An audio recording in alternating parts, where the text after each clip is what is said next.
ये सबसे बड़े दुर्भाग्य का विषय है कि अभी अभी बिहार विधानसभा के चुनाव में बीजेपी को 89 सीटें,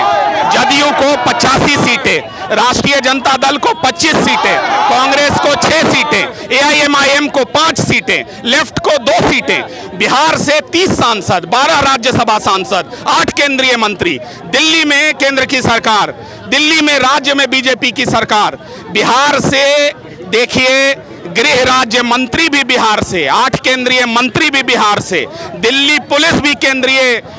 शासन के अधीन। इसके बावजूद एक भी शब्द किसी केंद्रीय मंत्री का, किसी बिहार के बड़े मंत्री का, बिहार के मुख्यमंत्री का, बिहार के उप मुख्यमंत्री का पांडव के परिवारों के लिए नहीं है, बल्कि एक केंद्रीय मंत्री तो यहां तक कह गए कि मार दिया तो मार दिया, कौन सी बड़ी बात है। जिस बच्चे को सिर्फ बिहार राज्य के पहचान के आधार पर चिन्हित करके ये कहकर कि दिल्ली में तुम लोग गंद फैलाए हुए हो,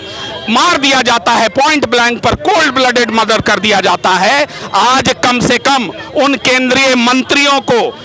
वहां जाने का फुर्सत नहीं है, तो बिहार ये पूछ रहा है कि बिहार से आप लोगों को केंद्र में मंत्री बनाकर हम लोगों ने क्यों भेजा, आपको सांसद बनाकर क्यों भेजा, जब सूरत में बिहार के लोगों पर बर्बरतापूर्ण लाठीचार्ज होता है ट्रेन में भेड़ बकरियों की तरह। महाराष्ट्र में अब 90% बिहारी बेरोजगार हो जाएंगे, क्योंकि ऑटो चलाने के लिए भी आपको मराठी आना चाहिए। तमिलनाडु में बिहारियों को गाली दिया जाता है, तेलंगाना का मुख्यमंत्री बिहार के डीएनए पर सवाल उठाता है, और बिहार के इन सत्ता में बैठे नेताओं के मुंह में दही जम गया है। जब इनके मुंह से एक शब्द नहीं निकल रहा है, क्योंकि बिहार की सरकार का रिमोट जिसके पास है, गुजरात के वो रिमोटधारी लोग कहीं नाराज ना हो जाएं, इसलिए ये एक शब्द हमारे बेटों, हमारे बेटियों के